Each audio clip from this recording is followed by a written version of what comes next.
good to go? Okay.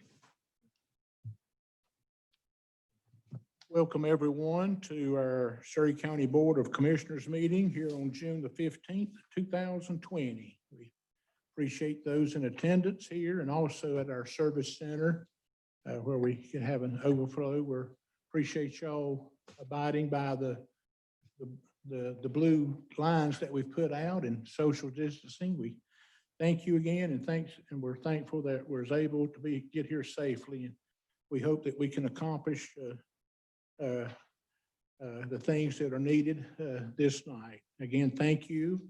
And we'll go ahead and call upon Commissioner Eddie Harris, if he would, to lead us in our invocation and also our Pledge of Allegiance. Our Heavenly Father, we ask you to look over us tonight as we do the people's business. We seek your guidance and your mercy. We ask for those who are sick and afflicted, and especially those who are affected by the pandemic, whether it be in sickness or whether it be in a business that may be struggling or financial matters. We ask that you look over us and guide us as we go home tonight. We ask that you look over and guide our school systems tonight as they seek to do the very best they can for their children that attend the public schools.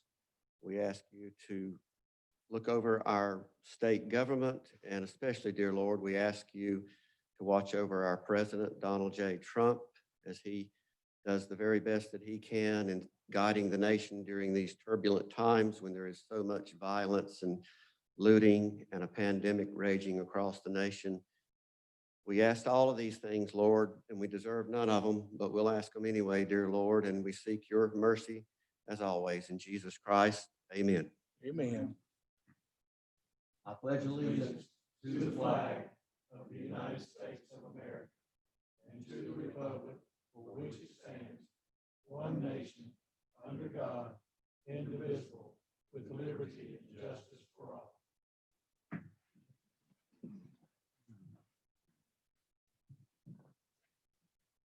Thank you, Commissioner Harris, for that beautiful prayer and also leading us in our Pledge of Allegiance. Next item on our business is that we approve the agenda for tonight. Looking for a motion. Motion to approve, Mr. Chairman. Have a motion from Commissioner Marion and a second. Second from Commissioner Goins. Any discussion? All in favor, please say aye. Aye. Any opposed? And that passes. Also, we'd like to approve of the June 1st, 2020 meeting minutes. Looking for a motion to approve the minutes. Motion from Commissioner Goins. Second from Commissioner Johnson. Any discussion? All in favor, please say aye. Aye. Any opposed? Our next item of business is our consent agenda. We have two budget amendments that need to be added to our consent agenda, and I'm give Chris Canapa just a second to share with them what they are, please. Thank you, Mr. Chairman. Last week's budget work session, you adopted some budget amendments to start cleaning up the end of the fiscal year that we're currently in, 1920. These have been submitted by Rhonda Nixon as well. Budget amendment number 16 is basically year-end cleanup of a few general fund budgets. And budget amendment number 17 involves some transfer funds from the landfill cell expansion project to the scale house project to cover the change orders that have been previously discussed, and as well as the airport runway and taxiway extension project based on received additional grant funding from NCDOT. Any questions, gentlemen, pertaining to these two budget amendments? Okay, we're looking for a motion to approve the consent agenda, please. Motion to approve, Mr. Chairman. Motion from Commissioner Tucker, Second. second from Commissioner Harris. Any discussion? All in favor, please say aye. Aye. Any opposed? And that passes also. Thank you. And so I assume this is our last meeting of the fiscal year. We won't have any more budget amendments, will we, for the remainder of this year? It's our last meeting, so thank you, Rhonda. 17's not a bad number for a whole year, okay? Okay, now it's time for our open forum. This time is used for any citizen of our county to come forward and share things with us gentlemen on the board pertaining to what's on their mind. I might add that we have, besides our open forum, we also have a public hearing a little bit later about private road names, and also a public hearing about our proposed 2020-21 budget.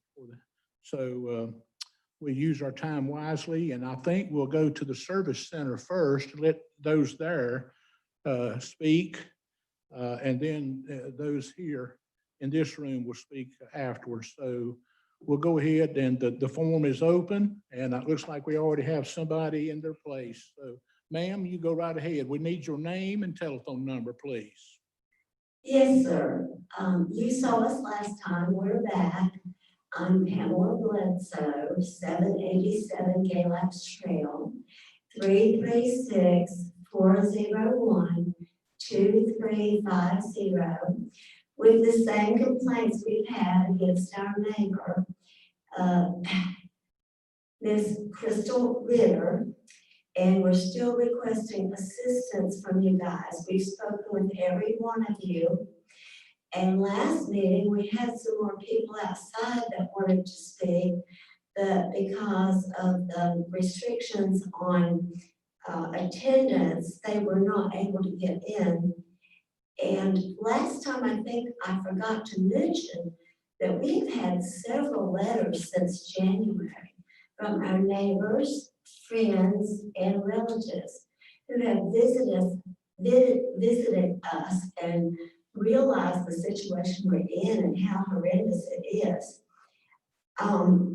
We have those letters that we would be glad to share with you. Of course, we want the originals back, but you can make copies or we can send you copies. Also, we still have the garbage issue. And Mr. Harris, I know I've spoken with you about this, and you've said that you will definitely address this, so we hope that that will be soon. We have pictures of that, pictures of the dogs, pictures of some of the other animals. We would be glad to share those with the board as well. I've spoken with Mr. Tucker. I've spoken with Mr. Johnson. We have Dolores has spoken with Mr. Boynes and Mr. Marriott. I think we've spoken with pretty much all of you. We, again, would be glad to share those pictures. We'd like to have them back for future reference, of course. We have pictures of the garbage and the dogs and the grass that doesn't get mowed for a month. We were supposed to have a couple new people tonight who didn't get to speak last time. I don't know what happened. Anyway, any one or more of you are welcome to come to my husband and my house, or to Dolores's, as Mr. Boynes did, and just sit for a few hours and listen to what we have to put up with. And Mr. Boynes actually took his own photos one day and said that he shared it with you guys. I mean, life's tough enough, and we have enough to deal with without being tormented by neighbors who, from Pennsylvania, no less, come in and think they can farm on less than an acre of land. You know, they have over 100 animals. We have tried to appeal to their sense of common courtesy. We have tried to explain to them that they need a container for their trash, but they think that they don't have to obey the rules. They've been told time and time again they can't leave it there on the side of the road for the animals to tear into and stroll all the way through the neighborhood, but they don't care. We're also concerned with the skunks, the flies, the vultures, the buzzards, the feral cats, and even a bobcat that this neighborhood has brought to us because of their little micro farming. Now they're even raising mice. They have all kinds of cats inside, and I haven't seen a mouse in my house for 8 years until a few weeks ago when I found 2 tiny juvenile mice, dead of course, because I do put out decon. But, you know, it's a hazard and a safety issue, as well as a nuisance to all of us. And she thinks that it's our problem and not hers. I have lived at that residence since 1985. I have been an outstanding citizen, retired from Surry Community College. I have never had a problem with any of my neighbors. And there are like 15 people in there. We all get along until she came along. In the first couple of years, okay, we all tried to help her, especially me and my husband. And she took advantage of us and started raising this micro farm. And the last 2.5 years, it has been pure, pardon my French, hell on earth. We don't mind that they have a few animals, but what they have is just totally outrageous. It's mind-blowing. It's unacceptable, especially on such a small lot. Please help us. I mean, we need some kind of ordinances. And like I said, we don't want to hurt people. We want them to have animals, but over 100 is just totally ridiculous. And now I will let one of my other neighbors speak. Thank you for listening to me and for keeping us in mind. And again, anytime you'd like to see these letters or pictures, we would be more than happy to share them with you. Thank you guys so much, so much. Thank you, ma'am.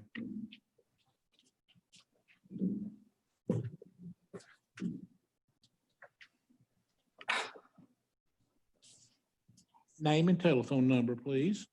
Jennifer Adams, 336-786-10. I live on 139 Leatherwood Trail. I'm here just to support my neighbors, my neighborhood. I was here at the last commissioners meeting. Want to reiterate again, the noise, the smell, the overpopulation of animals on a small lot. There is another micro farm on the left side of me as well on my private road that has sheep, goats, chickens.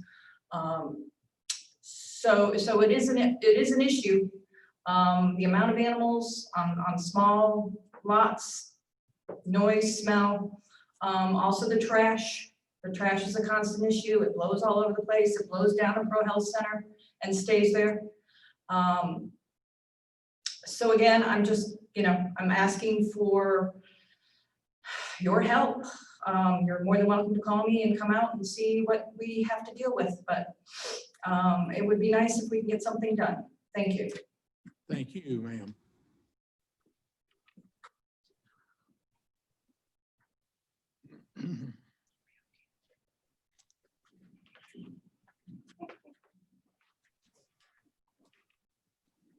Good evening.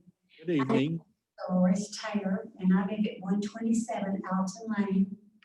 My number is 336-428-5589. I think Pam and Jennifer has pretty much covered our concerns, but we're just begging you to please get an ordinance. I had to call the sheriff last Friday night. I know they can bark until 11 o'clock at night, but they had barked for like an hour and a half. I was trying to sleep. They came out. They talked with her. Of course, the ordinance is 11 p.m. and she knows that. But we just have so much embarrassment. Everybody that comes to my home is like, oh my gosh, what are you going to do? And until the county does a new ordinance or changes the rules, then, we're pretty much just, paralyzed with what we've got. But my bedroom is about 15 feet from this tennis court where these dogs reside. And I've even had to move my room because I can't sleep in that room anymore.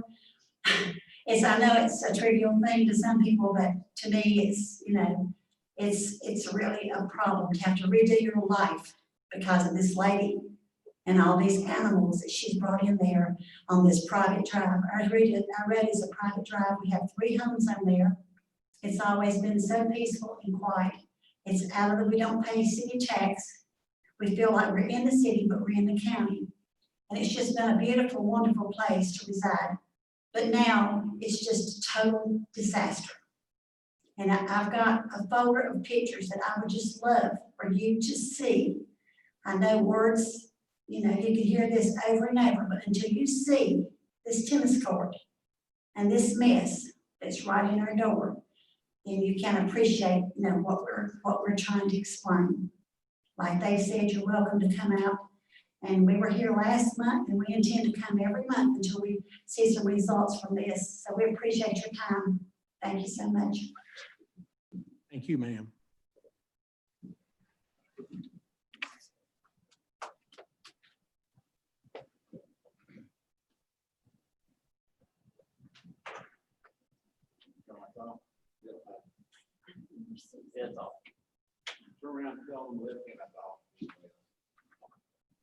That's all we have. Thank y'all. Is anybody in this room would like to come to the podium for open forum?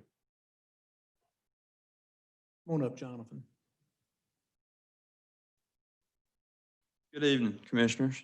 Jonathan Sutphin, Westville, North Carolina, 336-351-4899. I come to talk to you tonight about the Westville Fire Department. As you know, we've been in a building phase, and I'd like to let you know everything hopefully will be done by July 1st. We hope to have the temporary inspection done next week. And hopefully, if weather permits, everything will be done July 1st. We are so grateful for everything y'all have done for our community. We've heard many, many people come to us and explaining the gratefulness that they have also, and everything that y'all have done really in the last 4 or 5 years to help our community, and we really appreciate it. I'd like to invite you to our dedication ceremony on September 19th. The ceremony will begin at 10 o'clock. And if any one of you would like to speak, please let me know. I would love for one of y'all to get up there and say a few words. It would mean a lot to our community. So I appreciate everything that y'all have done. And if you need anything from me or us, let us know. Thank you. Thank you, Jonathan. Is there anyone else? Okay, we'll go ahead and close the open forum part of our meeting, and we'll move right on to Penny Harrison, our tax administrator. Good evening, Penny. Good evening. What I'm here for is the public hearing for the private roads. It is for 2019 through June 1st of 2019 through May 31st of 2020. And we have not had any, let's see, make sure I say this correctly. We haven't had any corrections or anything like that, any disputes. And I am just requesting a public hearing from you, from the public, for the public. Okay, it looks like 1, 2, 3, 4, 5, 6, 7, 8, 9, 8 or 9 or 10 new road names. Is that correct? Yes, sir. For us? 6, 7, 8, 9, 10. Okay, well, if this requires a public hearing for us to name these roads, we'll go ahead and open up that public hearing now. Is there anyone at the service center that would love to speak regarding the naming of new roads in Surry County?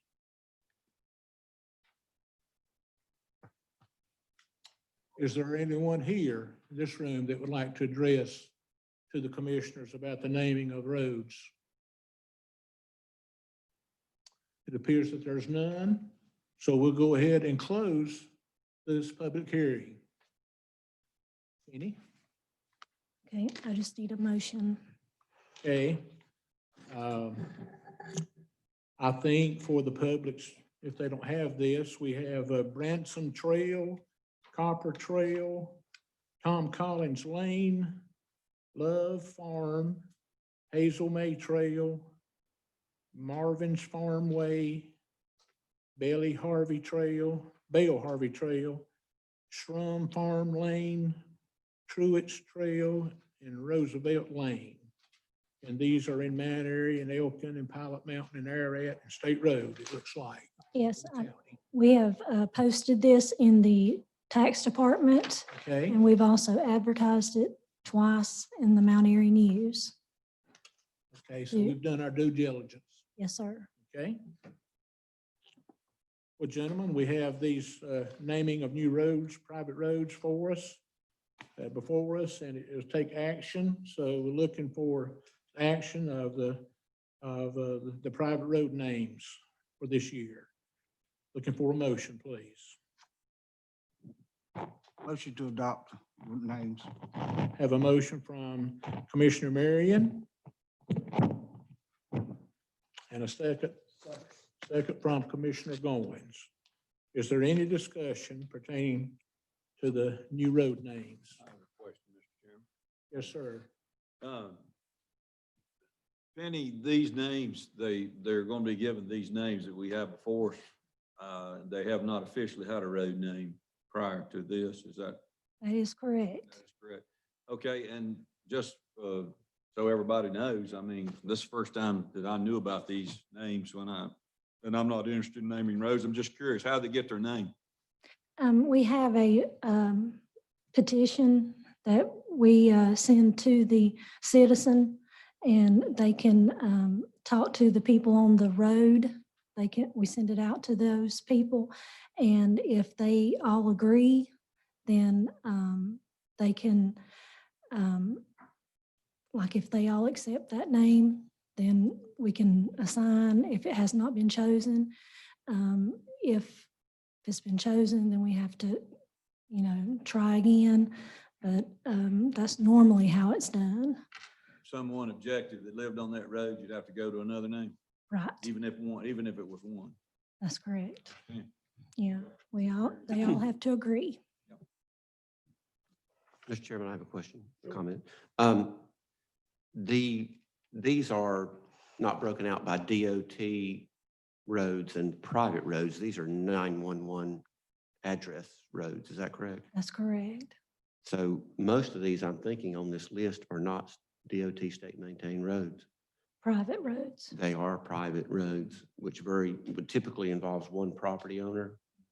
And I think, if I'm not mistaken, because I went through this one time with the road I lived on when the county started naming the roads in the 90s, I think you have to have 2/3 of the property owner's sign on a state maintained road. And I don't know if that's changed through the years or not, but a DOT road is treated a little differently than a private 911 road that someone may have a lane or something down. But I was just curious as to make sure there was no, dissension amongst anybody that come back in a few days and say, well, what did you allow them to name on that road for us? If everybody's good with it, I love it. Any other questions or discussion? All in favor, please say aye. Aye. Any opposed? That passes, Penny. Thank you. Okay, thank you. Next on our agenda is Chris Knopp, our county manager. Thank you, Mr. Chairman. The board tonight has a public hearing on the fiscal year 2020, 2021 budget. The recommended budget from the county manager was presented at the last meeting on June the 1st. Since then, the board held a budget work session last week to review the budget in greater detail, as well as to discuss potential changes to it. There were 4 areas for recommended changes, and you have a breakdown of those. The first one was in the current expense per pupil figure for the 3 public school systems. The second was to include some funding for the Grace Clinic in Elkin, similar to what has been provided to Surry Medical Ministries in Mount Airy over a number of years. Second was a change in the health department budget. And finally, a change in the policy administration portion of the budget. The policy and administration portion of the budget was a reduction. The health department, and the Grace Clinic were modest increases, and the ADM current expense was a reduction. Overall, considering all four of those, the board, it was the consensus of the board last week to reduce the county manager's recommended budget by $163,218. So the consensus on new general fund total following the work session would be $78,702,753. The recommended budget going into the work session was $78,865,971. At this time, Mr. Chairman, I'll turn it back over to you to conduct the public hearing. Okay.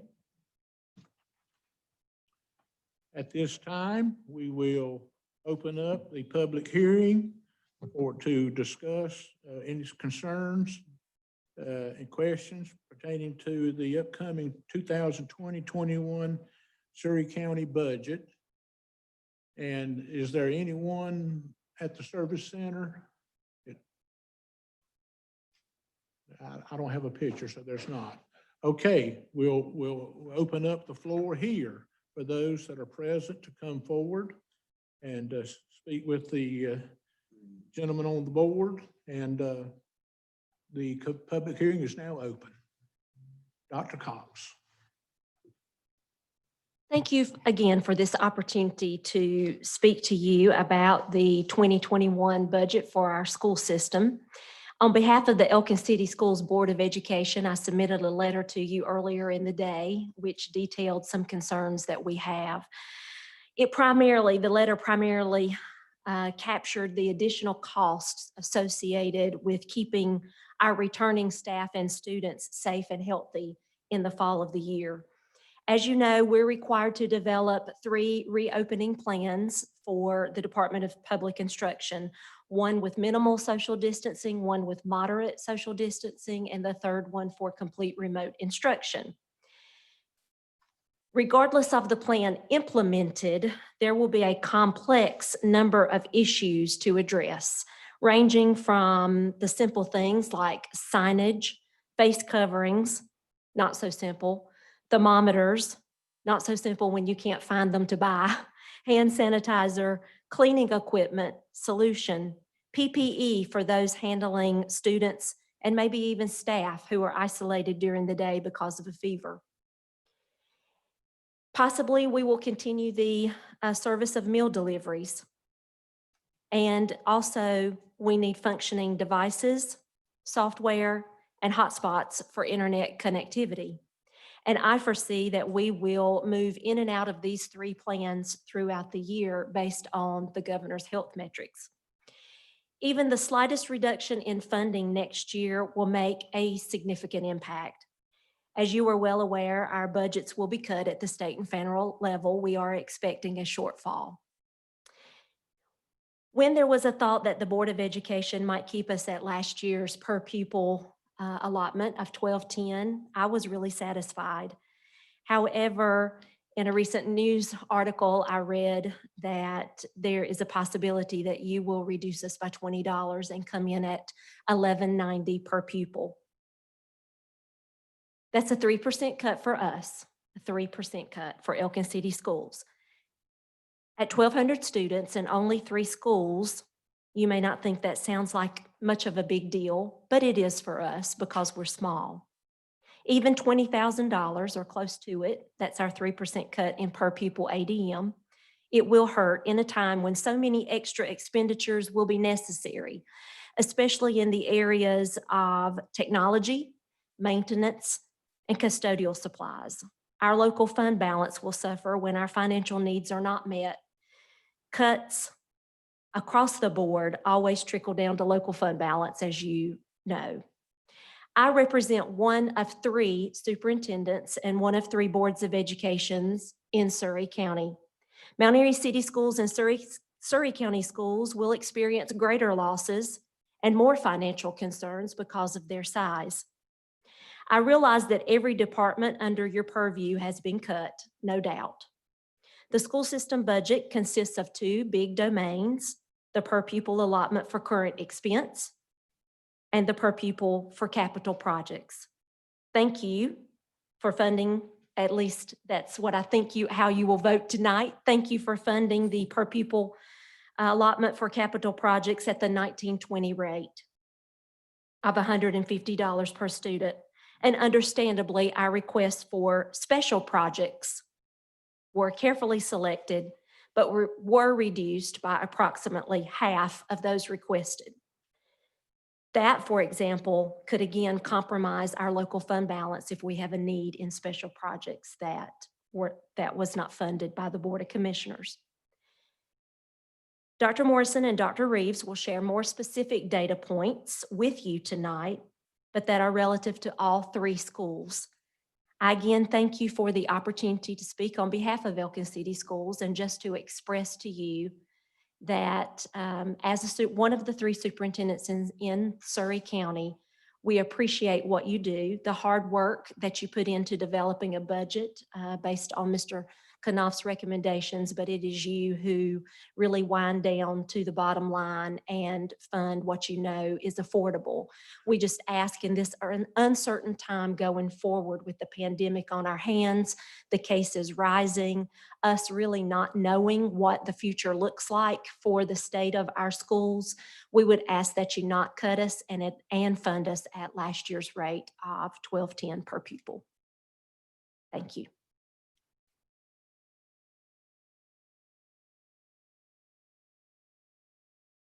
Good evening, Chairman Johnson.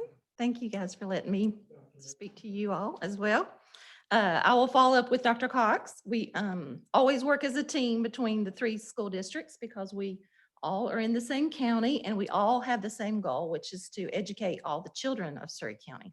And I think we do a fine job with that. So I have a few prepared comments that I just want to share with you, that the schools need you now more than ever.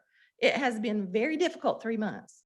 If you haven't visited us during this time, we have been working twice as hard as we do on a normal day, and we normally work very hard.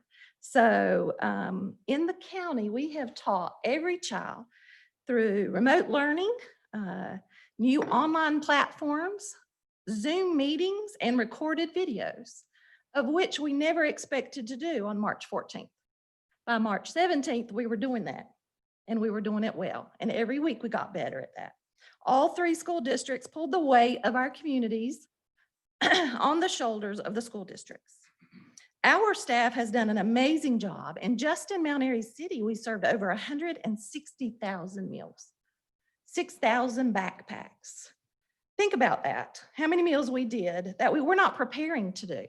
It's twice as many as we would normally serve on a school day.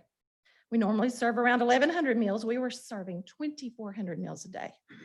Why were we doing that? Well, our bus drivers and school nutrition workers stepped up. They all came to work every day. They worked twice as hard as normal, and they normally work very hard. Our bus routes have traveled twice as many routes as normal. And people say, well, why did that happen? Well, one of the reasons was charter schools do not feed children. So we fed all the charter school children. We fed all the Mount Airy City School children. And we did this without complaining. We felt like it was really important. We understood that we have the best capacity, the best infrastructure to deliver those much needed services. Any community group could have done that. We were asked at the state level if we wanted to do that. Some school districts chose not to do that. They took them to public housing. They did not do door to door. We really felt like our students needed to be fed. So we don't feed adults, we just feed the children, and we send backpacks home for the weekends. So while we may have saved some money with electricity costs, that was offset by the immense amount of money that we needed for all the services we provided to the community during the crisis. Our allocation needed out of local funds was higher than any savings that we had in the buildings. Our focus on being able to reopen schools directly impacts the economic development of Surry County. If schools don't reopen in the fall, families can't go back to work, not at 100% capacity. So I have provided estimated reopening costs for you in a letter that I sent last week. in the fall, just to be able to adhere to Surry County's Health Department guidelines to reopen. We're not asking for anything extra. Excuse me, just the basics to be able to get the building open. So a typical school district will average well over $1 million to be able to meet the PPE and health requirements needed to keep our students safe. About a month ago, we started ordering the PPE.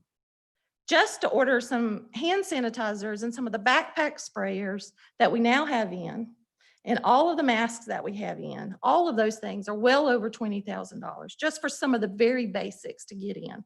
That's for us to be able to do athletic workouts this week and summer camp programs. And again, this is not our normal costs. These are costs that your health department is really saying need to be in place, and we agree with them. So we must work together with you guys to make this happen. We need for you to at least hold us harmless the amount that you had allocated for schools last year, at the very least. We know that we will get additional dollars from the federal and state governments that is allocated to specific purposes. But just recently, we were told that we will get the funding for half of the thermometers. And we had to go ahead and order those, and we have them in. They're the laser thermometers that you stand and you check all the children before they get on the bus, make sure they don't have a fever so they don't bring COVID into the building. You check at every entrance. Well, we need 36. We're a small district. We're going to get funded at the state with the COVID money for 16. So again, that's not something we looked at last year and said, we're going to need thermometers that will check the temperature of children on the way in the building. That is not something that you prepare for, or masks or hand sanitizers at the 5-gallon buckets that we have gotten from Surry Chemicals. So most of this funding will cover about less than half of what is needed. We know that the county government has also received some of this stimulus funding to get Surry County going again. And we know that you'll have to decide where that money goes. But we must have help from our county to really reopen and reopen safely. We know that you are as passionate about reopening schools because you have done a great job supporting us, working with us as a team. And we know that you understand schools are an economic driver. And so that's what I want to close with is don't fail the schools now. When we have contributed so much during this crisis, step up and be the difference that is essential for us to start up and keep our staff and students healthy. We are counting on you to not cut schools at this time when we need you most. Thank you. Thank you, Dr. Morrison.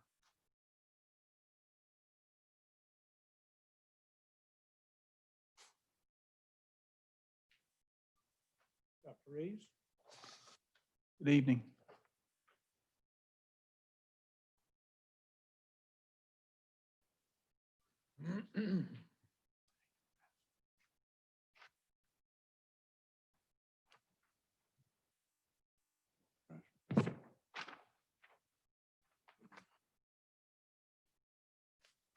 Good evening, Commissioners. Thank you for allowing us the opportunity to speak tonight on behalf of our students, staff members, Board of Education members. We all want the same thing, a better tomorrow for our students in Surry County, a better tomorrow for the citizens of Surry County.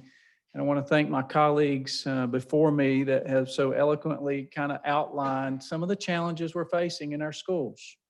Some of the challenges you're facing as you sit here tonight and contemplate the budget and know that we are one group, one department, if you will, that you're funding over many regards.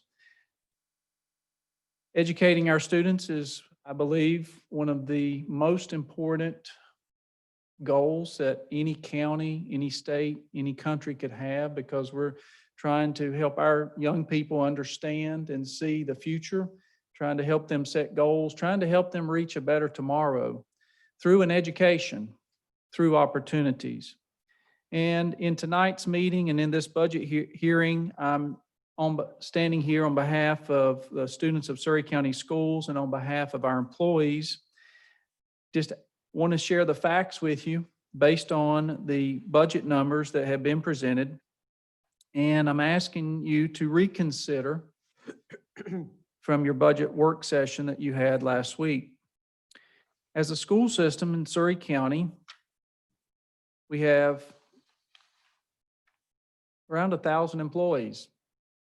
7,500 students. We're a large organization. Takes a lot of people to make things happen. And I'll say, as we think about re-entering schools and returning to learn, we want our students to come back healthy. We want our staff members to come back safe. We want to make sure that we create safe places, safe schools, and safe spaces for everyone. And we all know there's going to be an additional cost. Some of those costs we may not have a dollar figure for yet. Some of the planning and implementation of our return to learn plans are just that. We're still in planning mode, just like many other organizations, businesses, governments, as you reopen and as you really contemplate what are safe spaces for students, for employees, for the general public. So as tonight, I'm standing here in front of you, just as my colleagues, as I look at our budget and I look at the numbers, it's likely that we are going to have to endure budget cuts at the state level. We see that happening and we feel that coming. I'm just asking that you'll reconsider this 4.34% reduction in current expense. That's what I'm incurring with this cut. Last year, you funded us at $12.10. And for Surry County Schools, that total came to $9.1,069,680,000.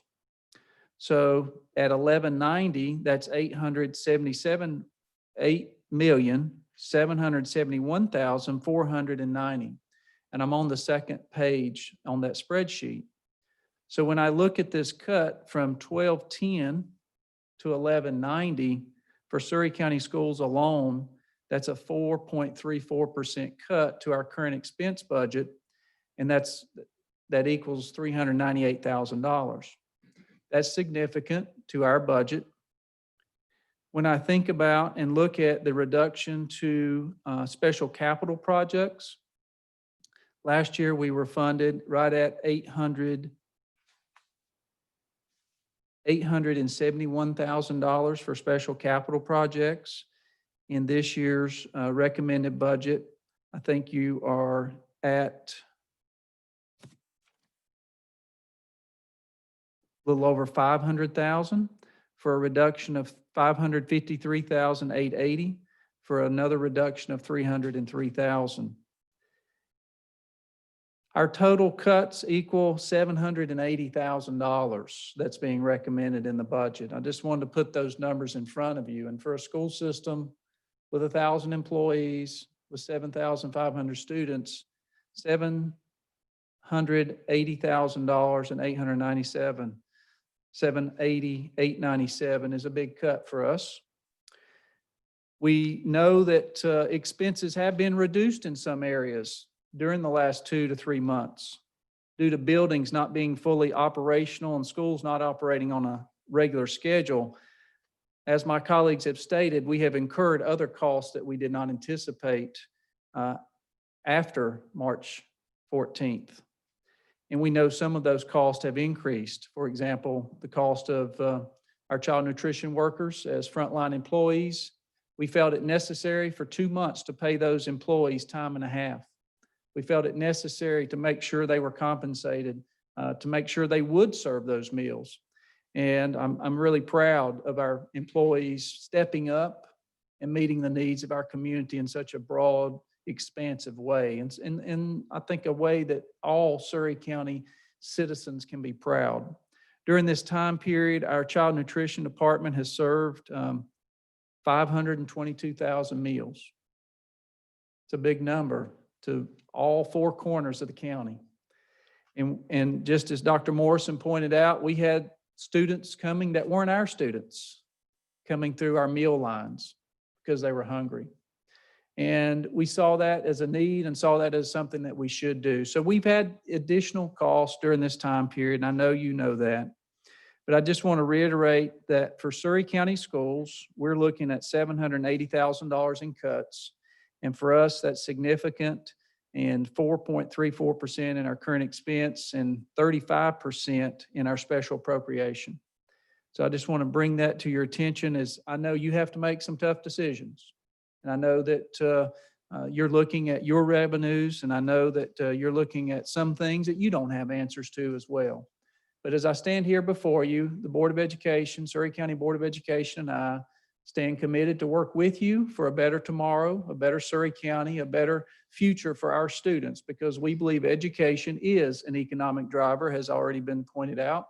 Today, we held a job signing event, and 18 of our students signed on the dotted line, either part-time or full-time employment right here in Surry County. We had all mediums of employment represented, and 18 of our students are now working in Surry County. We're really proud of that. They may be going back to get an education at Surry Community College for SciTech or other places, but they're working in Surry County, making a difference and paying taxes. So because we know the uncertainties of open school in the fall of 2020, I sincerely hope you'll assist us in meeting our needs as you always have. I know that you'll continue to help us meet our goals and help us create a better tomorrow for Surry County students and Surry County citizens. Thank you. Thank you, Dr. Reed. Ed or Chris, do we need to proceed more with the public hearing, or can we need to go through that process before we, okay. Anyone else love to come up?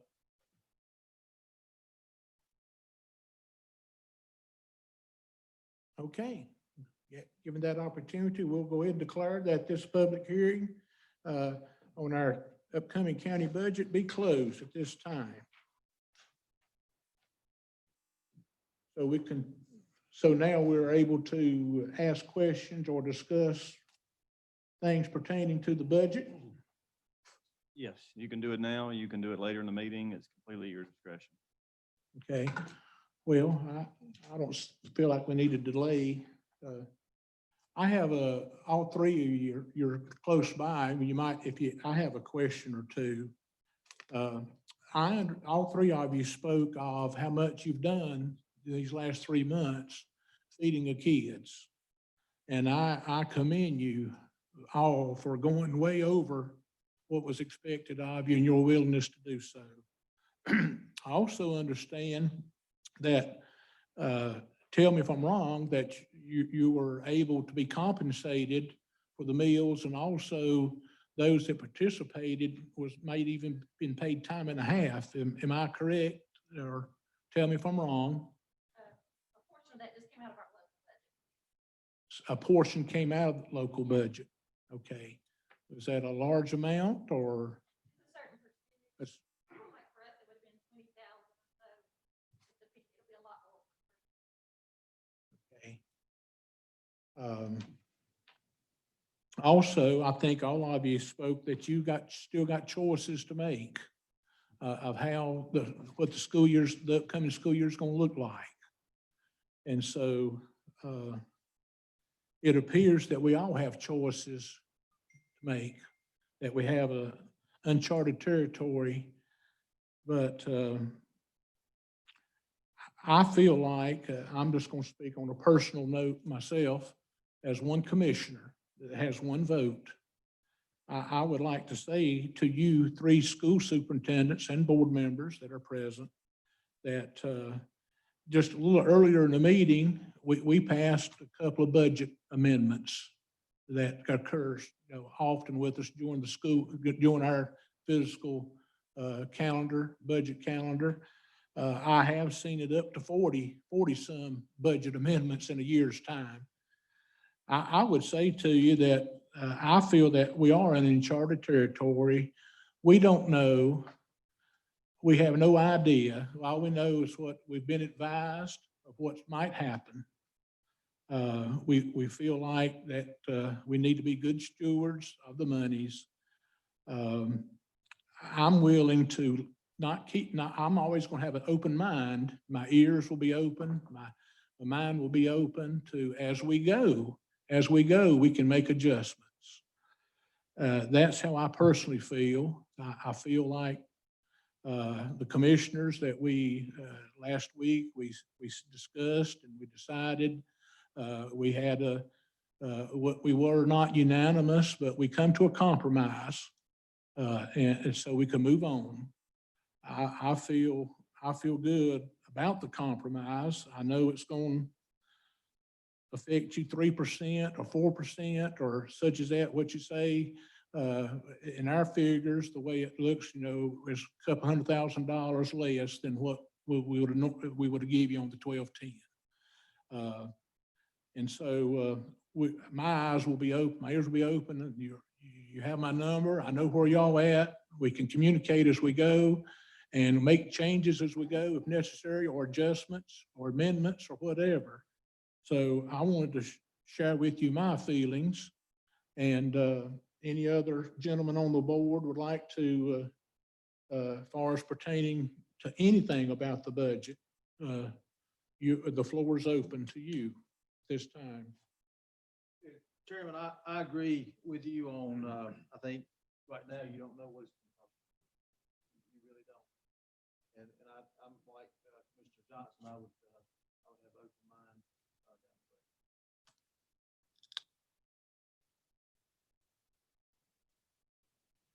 Mr. Chairman, I do have a few comments I'd like to make here. Okay.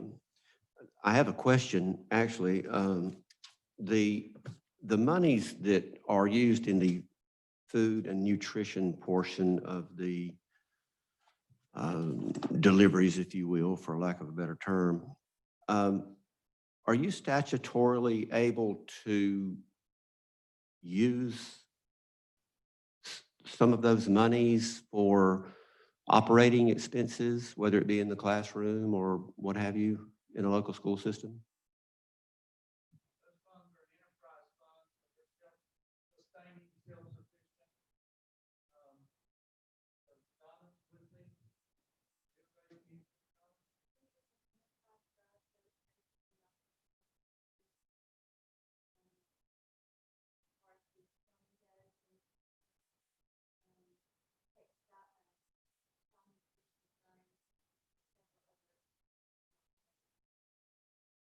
So you can't rob Peter to pay Paul?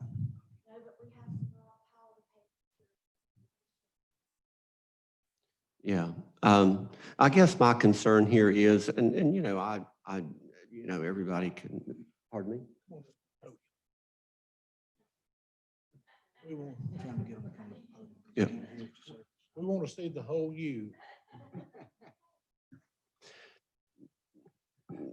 So the comments about the Food Nutrition Center and robbing Peter to pay Paul and robbing Paul to pay Peter. You know, I'm not a school board member, I'm a county commissioner, but I guess this ball of wax all rolls into together. I do have a bit of a problem with, I guess in the time of a pandemic and when you see an economic slowdown coming and crisis down the road, you know, I'm not sure that it's real prudent to be going above and beyond what is obligated of a school system in expropriating the monies in your enterprise fund. And I don't know if you had to supplement those monies with regular operating monies, you know, for all three school systems, of course. But, you know, that is a concern of mine. I saw the buses and those things, and I saw lots of people getting food that I don't think were students, and I don't know how much accountability there is in that program. And I know the few food nutrition folks do work very hard and are very outstanding. I've always been extremely impressed with Ms. Parks that does the Surry County thing. She's a wonderful lady and does a great job. But I guess I'm just speaking in a broad context about monies and how they're expended, and especially in a time of a crisis like this. I do have a couple of other comments. Last year, the county manager recommended 1210 this year. And obviously we've trimmed that back to 1190. Last year, the county manager recommended 1190, I believe. And at the last minute, we bumped it to 1210. And so in my mind, we are back at the 1920 level. And I was glad we were able to do that last year. And actually, it was my recommendation to do that to the board. And I want to say publicly, too, that that I want to thank the school systems for reaching out to us. And I think our school systems, I think the record shows that they do an outstanding job with the monies they have, particularly Surry County School without a supplemental tax. And I know it is hard, Donna, and you do a great job as well. I've always enjoyed working with you. You know, I have no animus towards the public school system. My wife is a retired public school teacher, and my daughter now is teaching high school English in Yadkin County. So I do believe in the public school system and what they do. As a county commissioner in regards to this budget, I do think that, Mr. Chairman, that I will hold at 1190. And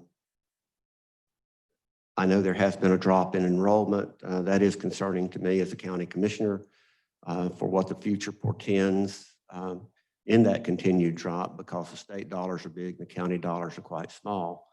So at some point in time, I don't know how the demographics will work out in that. And I've seen the studies, and you know, it shows a continued decline in the birth rate. We are struggling with that at the community college as well, with you know, our student enrollment there, which we've done. We're very optimistic this year at the college that our enrollment has done well. And I appreciate Dr. Reeves and his working with the program, getting kids into jobs. I think that's meaningful, and I think that's real change. And I think that is something that will bode well for our county. And I'm glad that Elkett and Mount Airy are getting on board as well.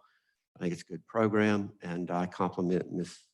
Folger Hawks for what she does, and I sent those comments to her in an email. And I do think that education is an economic driver. I believe that as well. And Mr. Chairman, those are my comments. That's all I have. Thank you. Thank you, sir. Any other gentlemen wish to? I would just like to address the reiterate. budget in general? Yes, thank you, Mr. Chairman. I would just like to say that, you know, as Chairman Johnson said, we're in uncharted territory.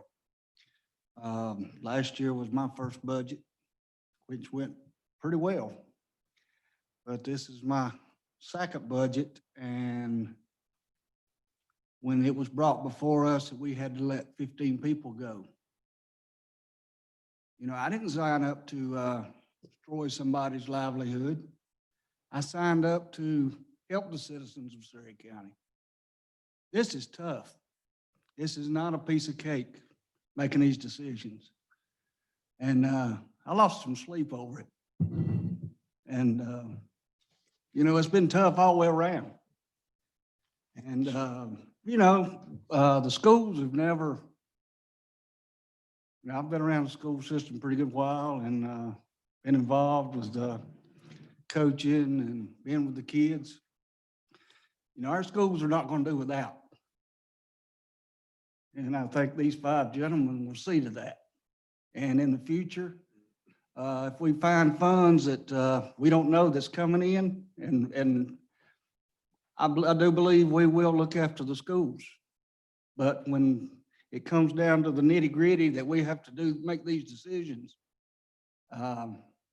you can't implement funds that you don't know whether you've got them or not.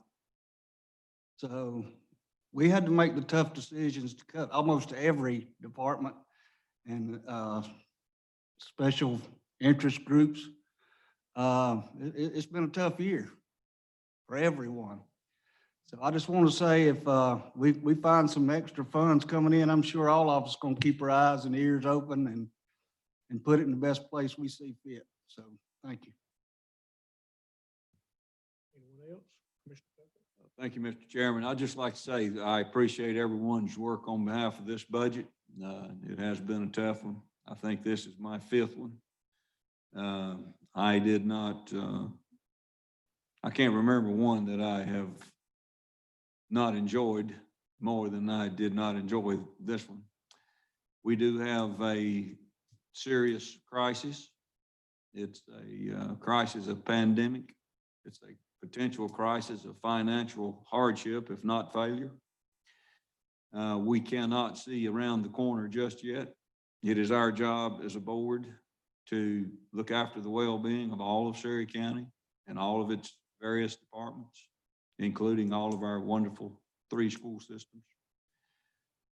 We would like to be in a position to say, you know, we just can't go there, you know, cut everyone but them.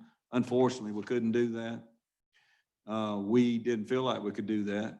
The county did lead by example and actually reduction in force of some employees. I might add some tough decisions as good employees. We still have many hurdles just over the horizon. Prior to the COVID pandemic, we were forced with a jail problem here, an overcrowded jail that hasn't gone away. We're forced with many expenses down the road. And when you start sitting in the seat of deciding how to pay for those bills, you raise taxes or cut services or add services or cut taxes, but you got to do one or the other. When you start raising the revenue, you got to find a place to raise it. And we might have to do some of all of that. We haven't ruled out anything yet as a board. We're going to do what we got to. We're kind of in crisis mode here. We're in survival mode.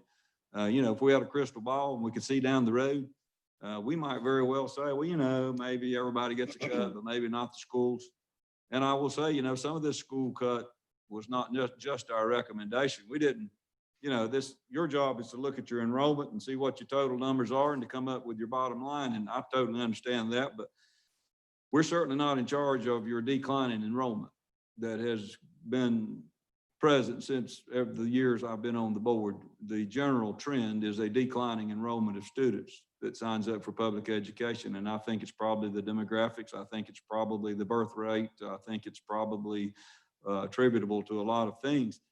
But of course, we understand the math that the more students you don't have there, the more times per pupil spending and per capital allotment that you don't get, and then you don't get some matching state funds. So yeah, I know that that's an issue that seems to be in a trend of continuing. I don't know in the long run what some future board or this board perhaps might do as a consequence of declining enrollment. We have tried, and for many, many years prior to me coming here, the county board has always supported 3 school systems. This board still supports 3 school systems. At some point, the declining enrollment may catch up to the situation. It may be sustainable to continue to do that in support of the 3 systems, in support of the systems in the way that we have supported them. And if the decline in enrollment were to continue at the rate and the propensity that it's declining, you know what? We might have to look at the whole picture again one day. We can't do much about your decline in enrollment. We just simply looked at this budget and thought everybody was going to have to share a little of the pain. And when it came to that, we didn't find that there was very many departments that we felt like were totally immune. We didn't enjoy this. You know, I'd like to give you a raise, all 3 school systems. I appreciate what you do. Your numbers prove we have 3 wonderful school systems. Your per pupil funding, per your ranking in academic testing, I will have to say it's not something I marvel at. You don't get funded at the highest levels, none of you, but all of you come in with high academic achievement year after year after year. You do a wonderful job. And as long as the numbers and the math can work, I hope we can support 3 school systems forever. I'll just say a bigger part of this cut came other than the amount of us targeting the ADM number. A big part of your, and in Surry County's case, as you guys know this better than me, in your special supplemental fund, you took a pretty good little hit there, $55,000 in addition. But a lot of your cuts came because you simply didn't have quite the enrollment that you had, which meant you didn't get the ADM per that student nor the special capital outlay. And so exponentially, that means problems for you. But a lot of those problems were the cuts, not just the amount that we had decided to not appropriate for the ADM allotment. We didn't look at the whole and say, okay, tell us how many students you lost first, and then we're going to figure out how much we're going to give you per student. you know, maybe we should do that. And I'm sure you and your boards, you three school system superintendents look at it that way, and your boards, and that's your job. But I think our job here on this board is to, you know, sometimes we get a lot of information and we just look at the big picture and we think, well, who can stand a 2% cut or 5% cut or 10% cut? And, you know, comparatively to most departments, the schools didn't get a 10% cut, not even close. And a lot of departments in this county that are absolutely mission critical to carry out core functions, they did. And it's a time of dire measure and serious situations. And I wish I could sit here and think in 6 months it'll all be better and we can come back and say, you know what, boy, we can look at it differently now. Here's all that you didn't get plus a bunch more. I'm hoping for that. Hoping for a big Christmas. Truth of the matter is, it's our job to look around the corner some places that we can't even see clearly and try to predict what we're going to have to do to keep the county afloat. With that said, Mr. Chairman, I'm going to support the budget as we have discussed. And it's not with a glad heart that I do that. It's been a tough budget. I appreciate your work, Mr. Chairman. I appreciate the work of the gentleman on the board. I appreciate the county staff and all the departments that work so diligently for Surry County. And I appreciate all three school systems. Thank you, Mr. Chairman. Mr. Chairman, I have one additional question. Yes. So Donna, are you hearing anything about stimulus? Are you hearing anything about stimulus monies or a forced stimulus, or, you know, perhaps Dr. Reeves may know a little bit more about this? Just want to know I've got her back. Yeah. He always has my back. We are getting information, you know, from the federal COVID and the CARES Act money. They're coming down in different pots, so to speak, at different times with different restrictions, different allowable expenditures.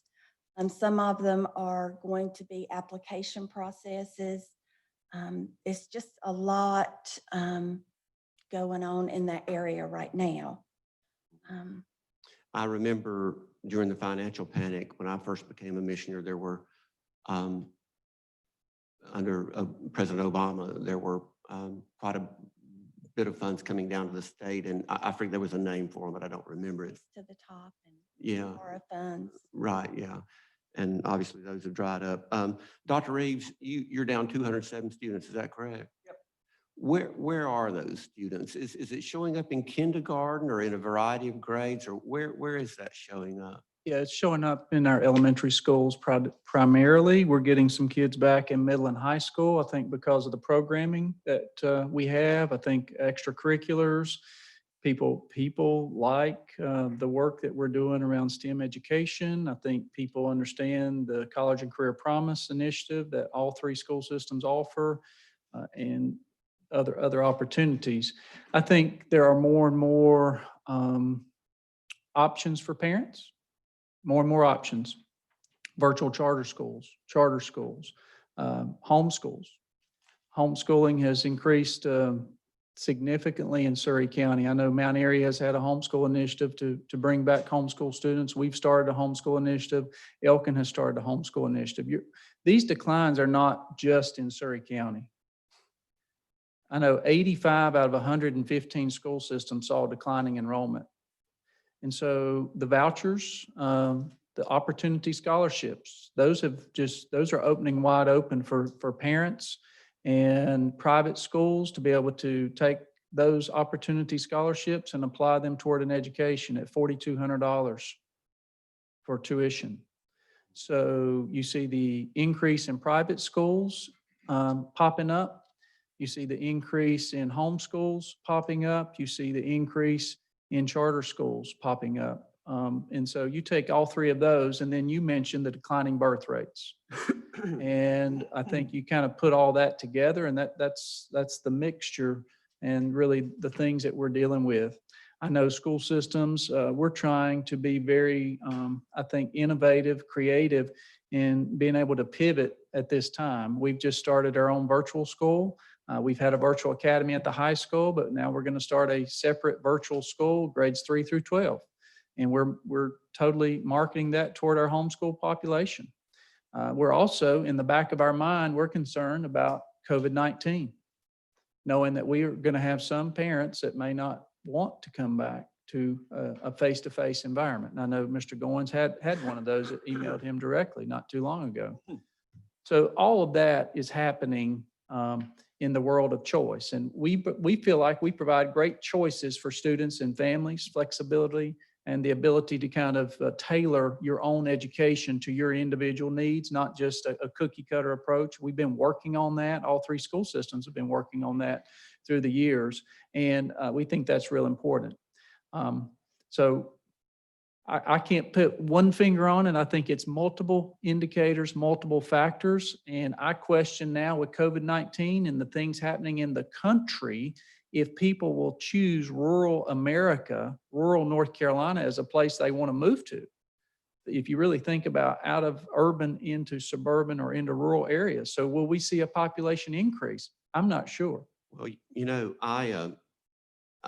for as bad as the pandemic is, I have said many times, and my children have asked me about it, that I think a lot of good will come out of this.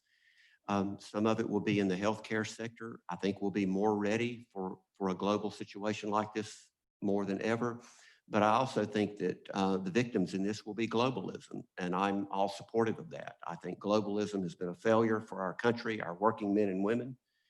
And so I do hope a lot of manufacturing goes out of China. I suspect as we speak that that's happening.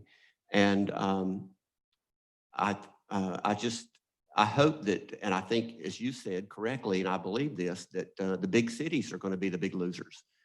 And not only from a pandemic health perspective, but from a job perspective and a safety perspective. These big cities are becoming lawless. And I hope rural America is the winner in all of this. And I think they will be when it's all shakes out.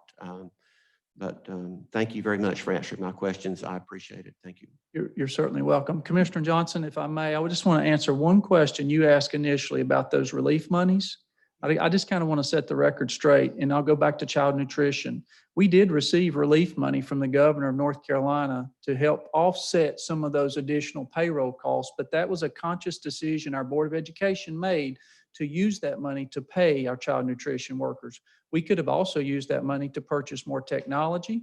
We could have used that money to create additional hotspots, to pay for more textbooks, but because feeding was at a high priority, and we knew we have 60% of our students on free and reduced lunch.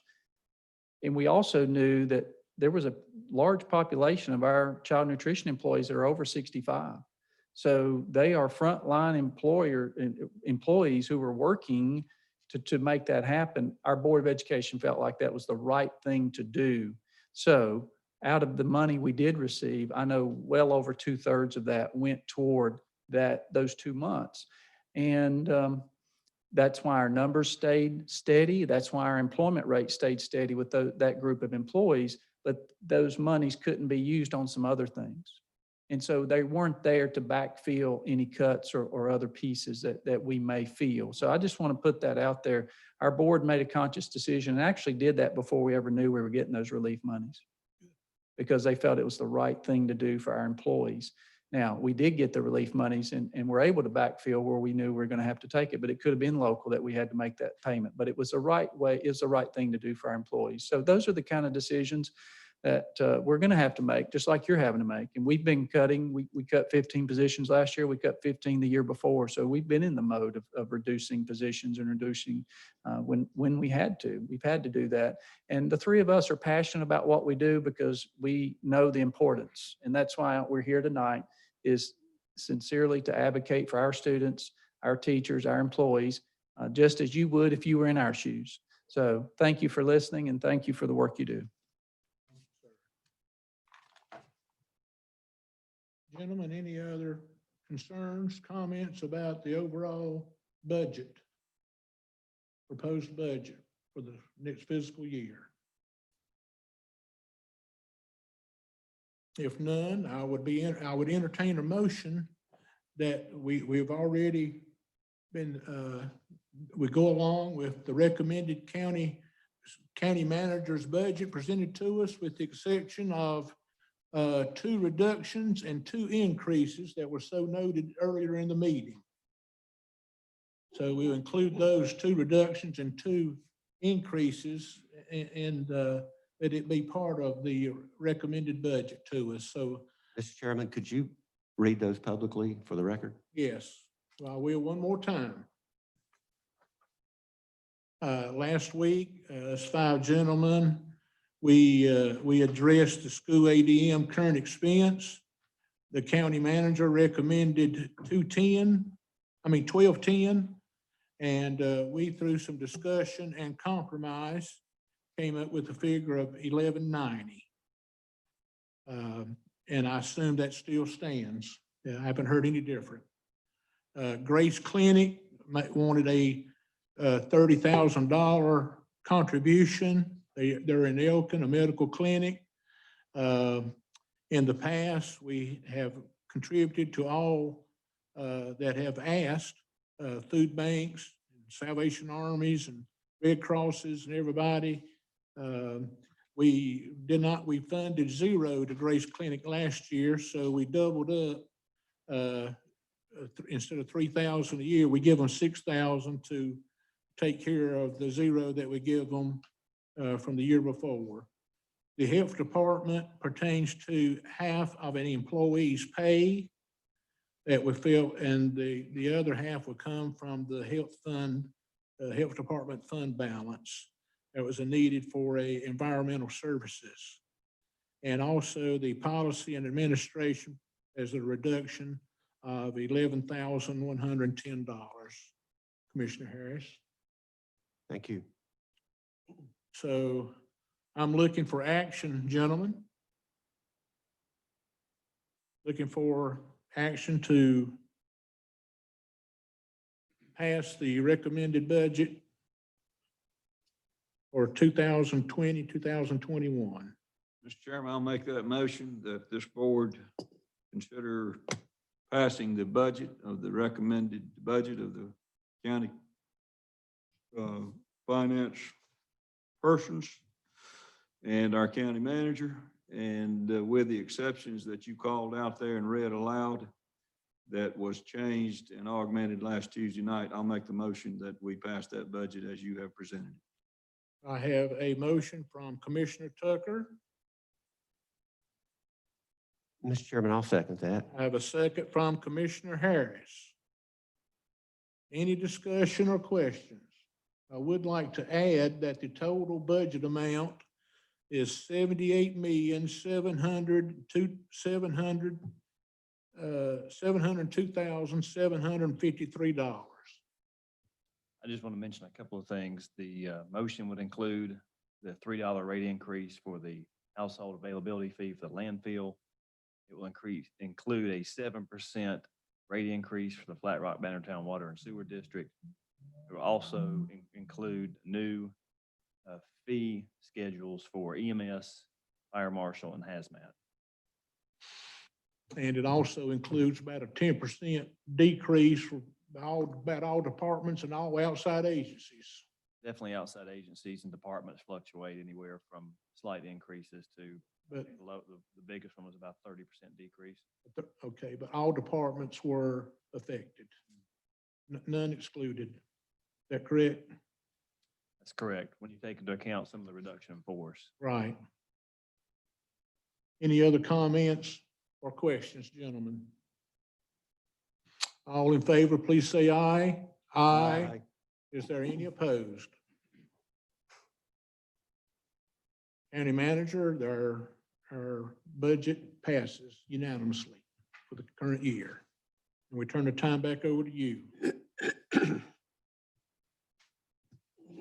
Thank you, Mr. Chairman.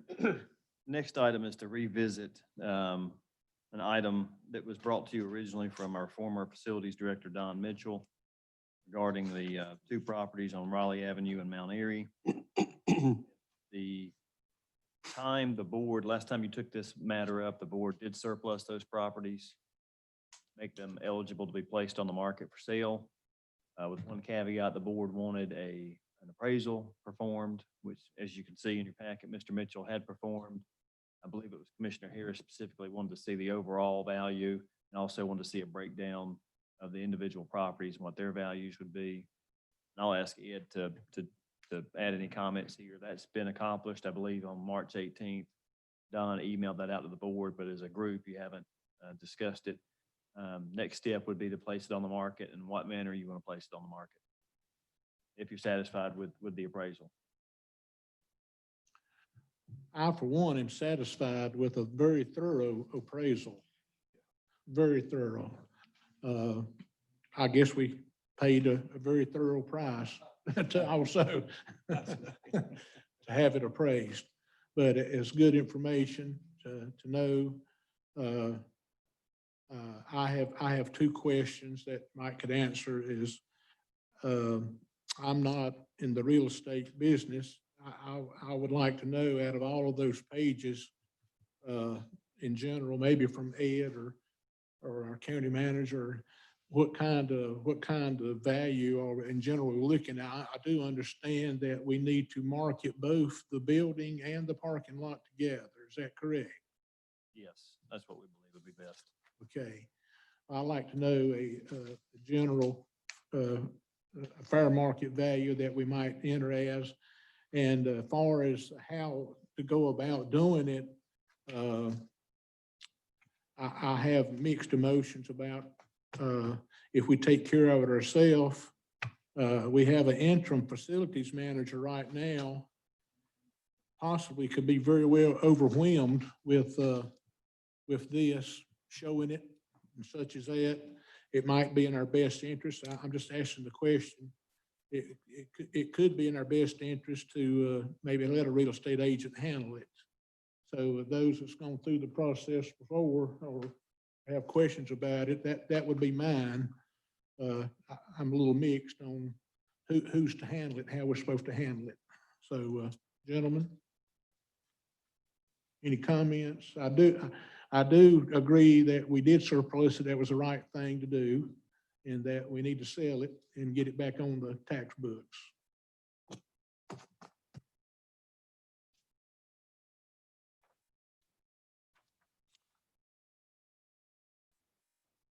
Our recommendation would be that you consider the appraised value as its fair market value. That's what the appraisal is. Right. And that's the starting point, not necessarily be all and end all. Not necessarily what you're asking, but that's a starting point.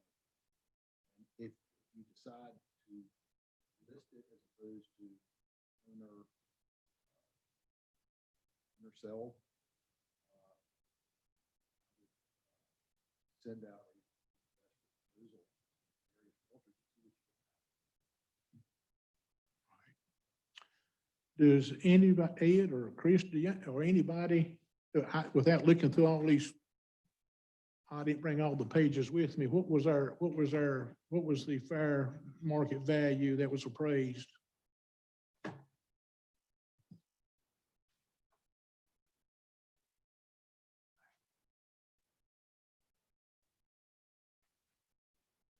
Ed, if you would, pull that microphone a little closer to you also.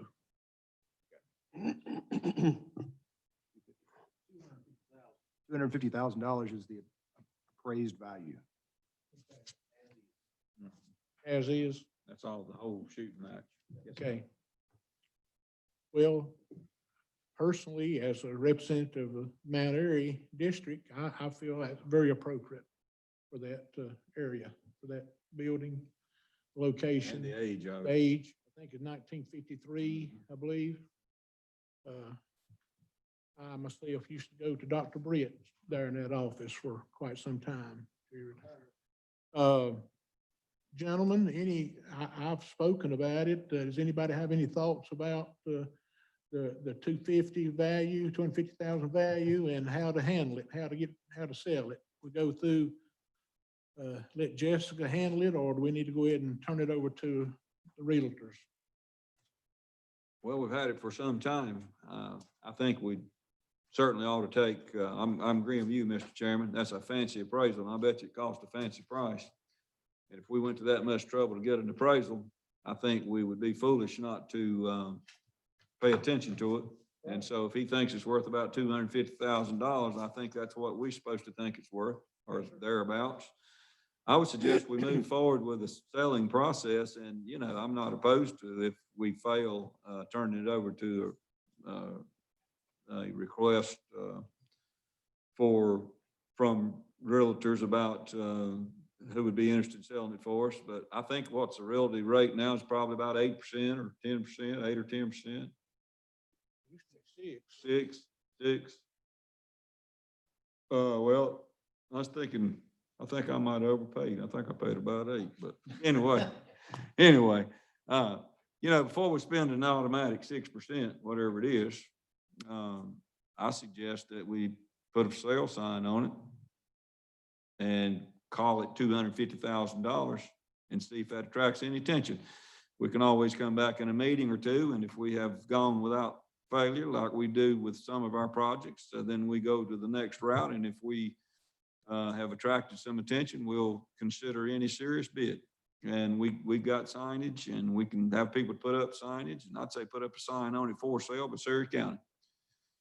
And however, whoever needs to handle that, not quite sure, whether that be Ed or whether that be Jessica, but I don't know anything wrong with trying to see if we can sell it. I'd be happy to show it. I mean, it's across the street from my office. That's convenient. All right, we'll take you up on that. Anybody else? I agree with Commissioner Tucker, and it very well may help to run a couple of ads in the Mount Airy News. I know Jeff would like that. And We'll give him credit for it. you know, just to get it in the newspaper there. I mean, it wouldn't cost much. Commissioner Goins, property committee member, you like what's being said? Well, I'm good with it also. It appears to me that county staff and our county lawyer will, and I guess we'll go that route. We'll go that route for a little while. Consensus is good on. Consensus is good? Okay. I think we have a consensus on that. And hopefully, I hope we'll make it very marketable. Okay. All right. Chris? Next item is also for Ed to talk about the board rules and procedures. As you know, we made some changes when the COVID-19 pandemic hit to allow the board to continue to meet through whatever means were available to us. Shortly thereafter, when the General Assembly came in session, they actually passed some legislation that addressed it. So I asked Ed, look back at what we needed, any more changes we may need to make. We did end up making additional changes simply because the legislature mandated certain functions when a state of emergency has been declared. And so what I did was go back through and incorporate the new guidelines into the procedures that y'all approved not long ago. And so I think that it is where it needs to be now. It offers the ability for this board to function on a remote basis, from an entire remote board to remote members that have the ability to constitute a quorum and vote. I have a question, Mr. Chairman. Yes.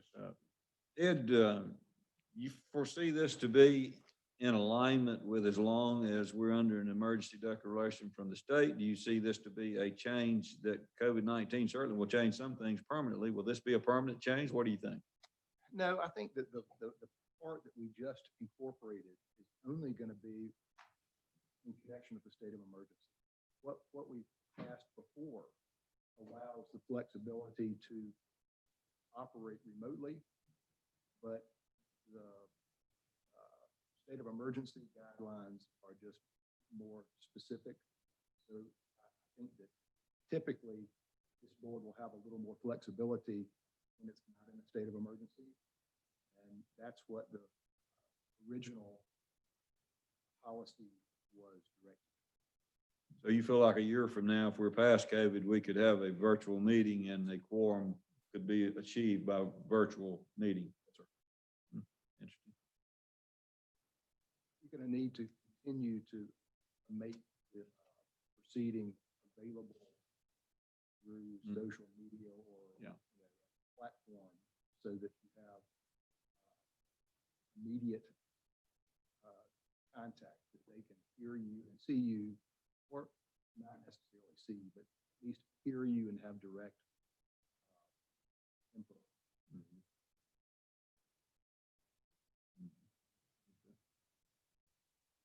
These changes would require action. Yes, sir. So You would need to act. Motion. I didn't quite understand that we're making changes. He incorporated the changes that came as a result of the General Assembly's action in addition to what was changed previously a couple of months ago. Yeah, we reworked things in order to allow remote participation 4 months ago. And with the General Assembly state of emergency guidelines, we just had to tweak it further. That's what this is. Okay. Okay, we're looking for a motion from, I'll make the motion. okay,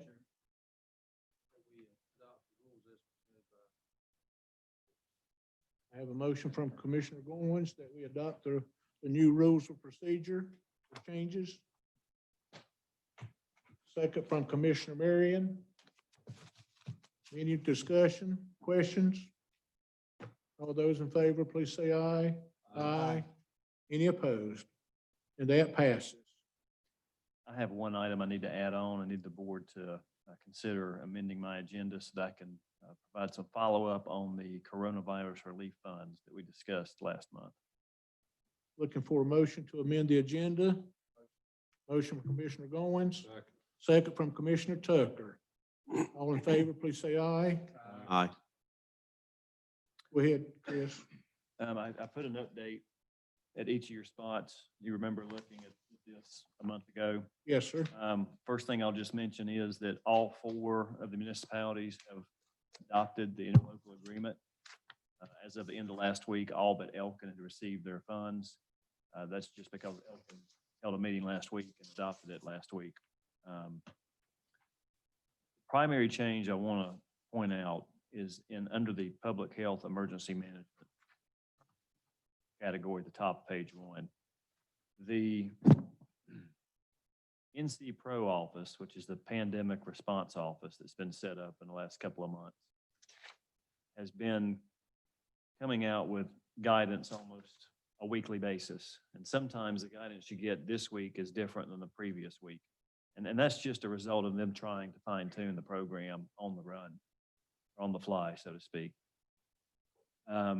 If you remember last month, I mentioned to you that they were of the opinion, and the recommendation from them was to spend these funds first and then go after FEMA funds, which typically FEMA, it takes 12 months plus to get reimbursement. When you're dealing with a hurricane or something of that nature. The latest guidance is the opposite of that. The latest guidance is to spend these funds first, then go for the FEMA funds, at least in particular areas. More specifically, if you recall, under this category, under public health emergency management, there was $430,000 allocated for PPE. The recommendation is that all of those dollars be sought from FEMA and not from the COVID-19 funds. There's a third page now. And if you look, PPE, the medical supplies, and the PAPRs/hoods, that 430,000 is now under a category for FEMA, along with anything else that's coming in. What they want us to do is to use as much money as possible for salary reimbursement, so that counties and cities can take these funds and deposit them straight back into their general fund. Why that is, I'm not particularly sure. There's another 150 million, as you may recall. This was 150 million that went out to 97 counties. There was 150 million being held back. They were hoping that U.S. Treasury would allow it to be used for revenue replacement.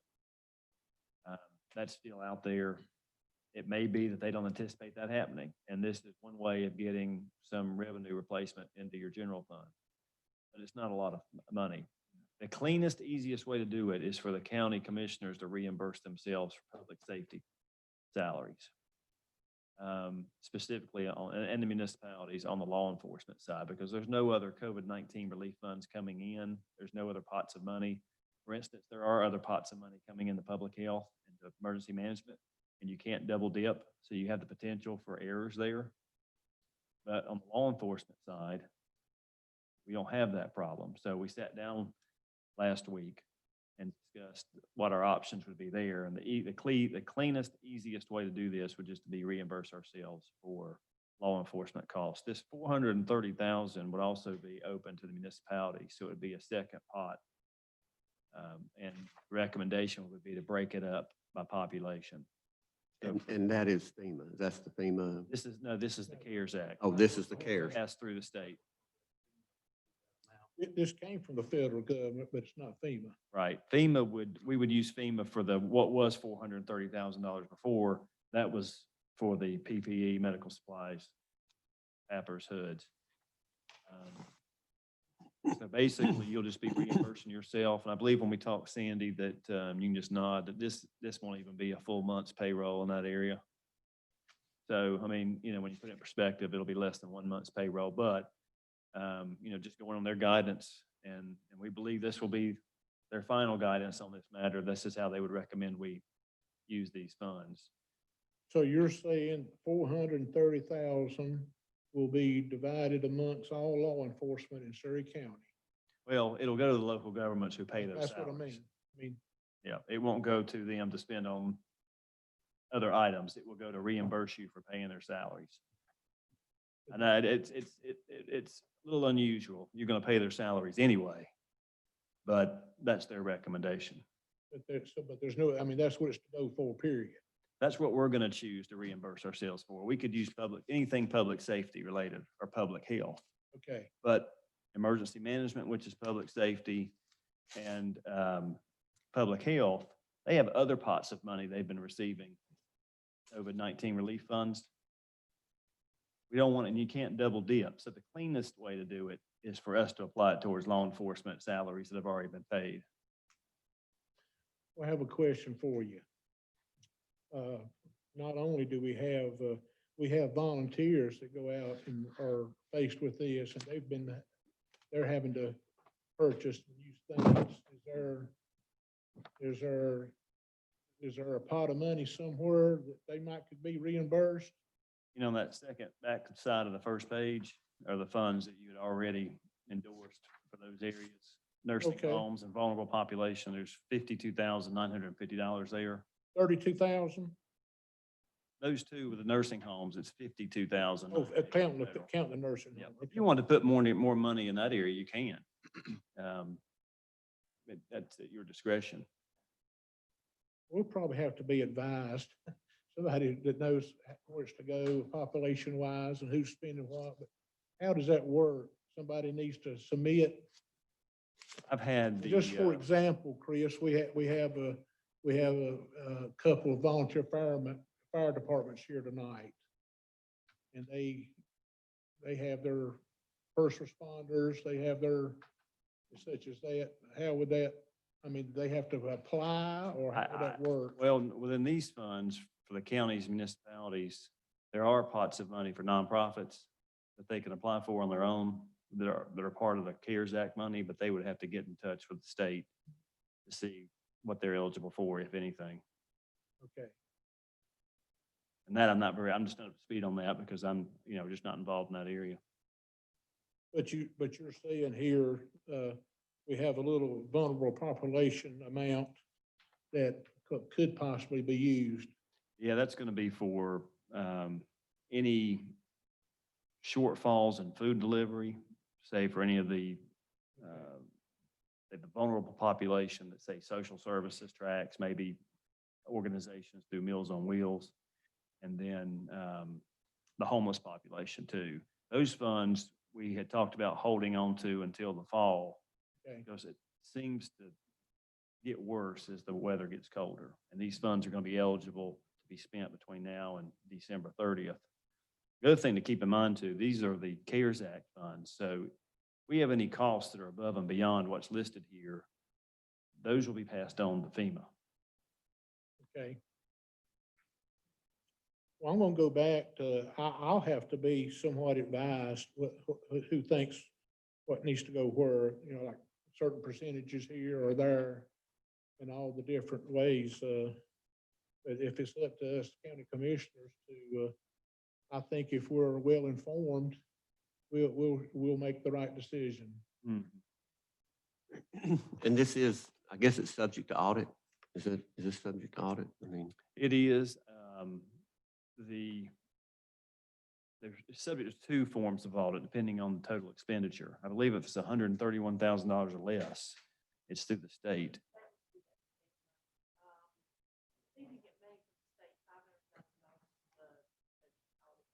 There's also uniform guidance, federal audit.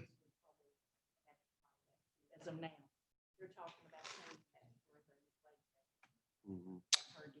And that's why we've got the interlocal agreement with the municipalities, is to ensure that they're reporting and following the same guidelines we are. Since the money flowed through us, you know, like I said, I'll repeat from last month, we're responsible for how these funds are spent. So if we stub grant them to other folks who are eligible, we're still on the hook. We've still got to make sure those funds are being spent accordingly. right. So, I mean, we early on talked about the public schools, you know, theoretically, we Right. could have given them money for technology. They'll get But their the own pot. CARES Act had numerous pots of money for different areas related to public education. It's very broad. I'm not, you know, outside of local government, I'm not as well versed on what all is out there, but I do know in last week in talking to Denise, she had some conversation with the Rescue Squad Association about what they may or may not be eligible for. So if the fire departments have, have an interest, they would need to reach out to the state to see what, if anything, they're eligible for. Okay. Right. Well, I guess we need to encourage all the folks that can to certainly reach out, find out what's available. And we'll try to assist as best we know how. with what we, anything else, do we need to? Are you all good with this change in strategy as pitched tonight? I am. It looks like we have a consensus. Like I said, any other changes, any other guidance that comes from the state, we'll be bringing it back to you. Okay. Other than that, that's all that I have, Mr. Chairman, and we do not have a request for closed session. I'll mention one other thing, and that is the next meeting is not until July 20th. Typical calendar for the county commissioners, there's one meeting in July and one meeting in August, and those occur on the third Monday. I don't think you're gonna hear anybody opposed to that. I don't think. One meeting in July, one meeting in August. Your thumbs up, okay. We have now county commissioners, general county business.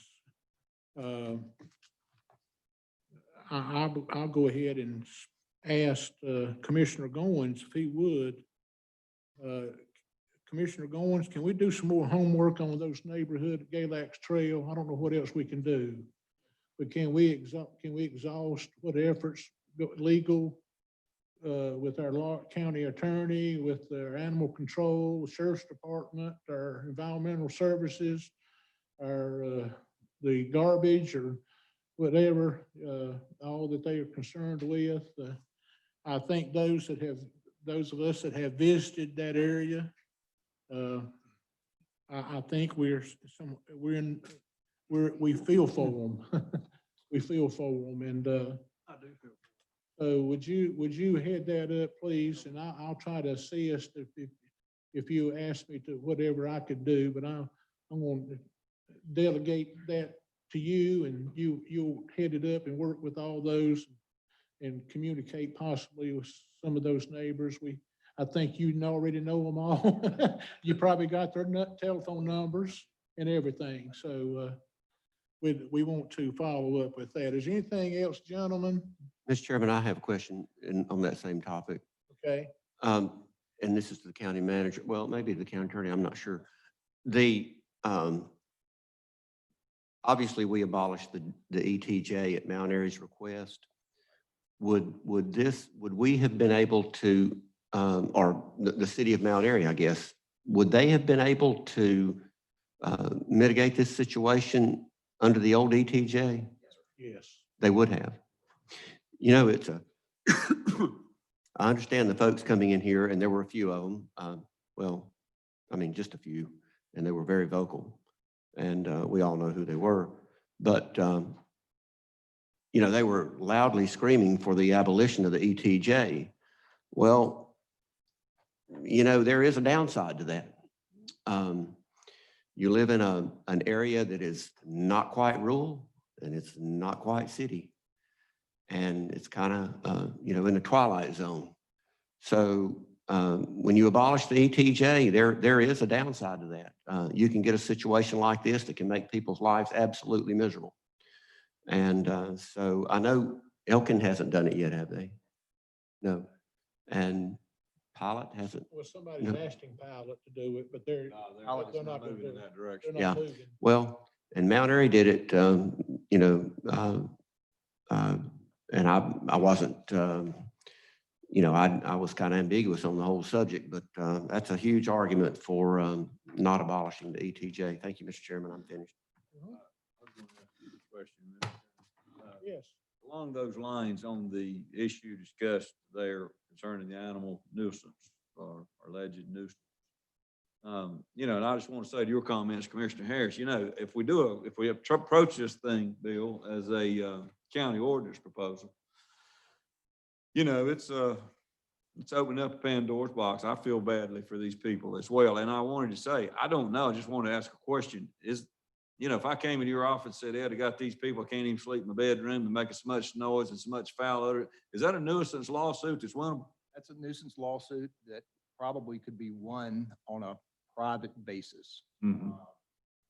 That was my recommendation early on. We're limited with what tools we have to help these people. Mm-hmm. And I'm not saying that we can't revise our animal ordinance to include something like this, but you end up backing up to bona fide farms and Exactly. all just Exactly. dozens of competing issues. Exactly. And at this point, I have not been able to identify any existing ordinance or state law that is going to really provide a benefit. Yeah. And that's exactly where I was going with that. It looks like to me, it's certainly a nuisance, and I certainly wouldn't want to live beside of it. I feel sorry for these people, and each and every one of them that you saw tonight has called and talked to me about it many times. And I certainly want you to be able to take your lead on it. I'm just simply saying, before we go down the road of only looking at an ordinance change countywide, there's going to have to be some very delicate maneuvering in writing it out, because what might be applicable right on the edge of Mount Airy city limits, but just outside, would cause a lot of pain in a community like Shoals, where, for example, I got a peacock that lives a half a mile away, and I can hear him every time he makes a chirp. And I got another neighbor's got a set of coon dogs, and they bark all night, you know, and I got another neighbor or two that shoot pistols and rifles and something all the time. So what fits well then this situation as far as an ordinance may very well open up a Pandora's box across a rural county. Like I said, it's twilight zone. I mean, it's well, it's in the, Three calls, two would have been in the ETJ. well, you've already heard from our county attorney.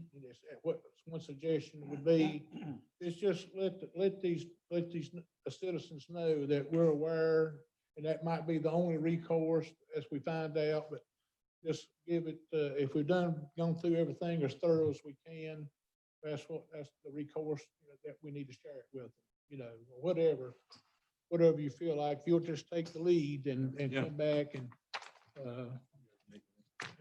And I appreciate it. Anything else, gentlemen? Just one thing, I'd just like to thank, got 3 representatives from Sheriff's Department here tonight, and I'd just like to thank them for standing ready last weekend. And we had the 3 marches, I believe. Those guys and gals took time over the weekend.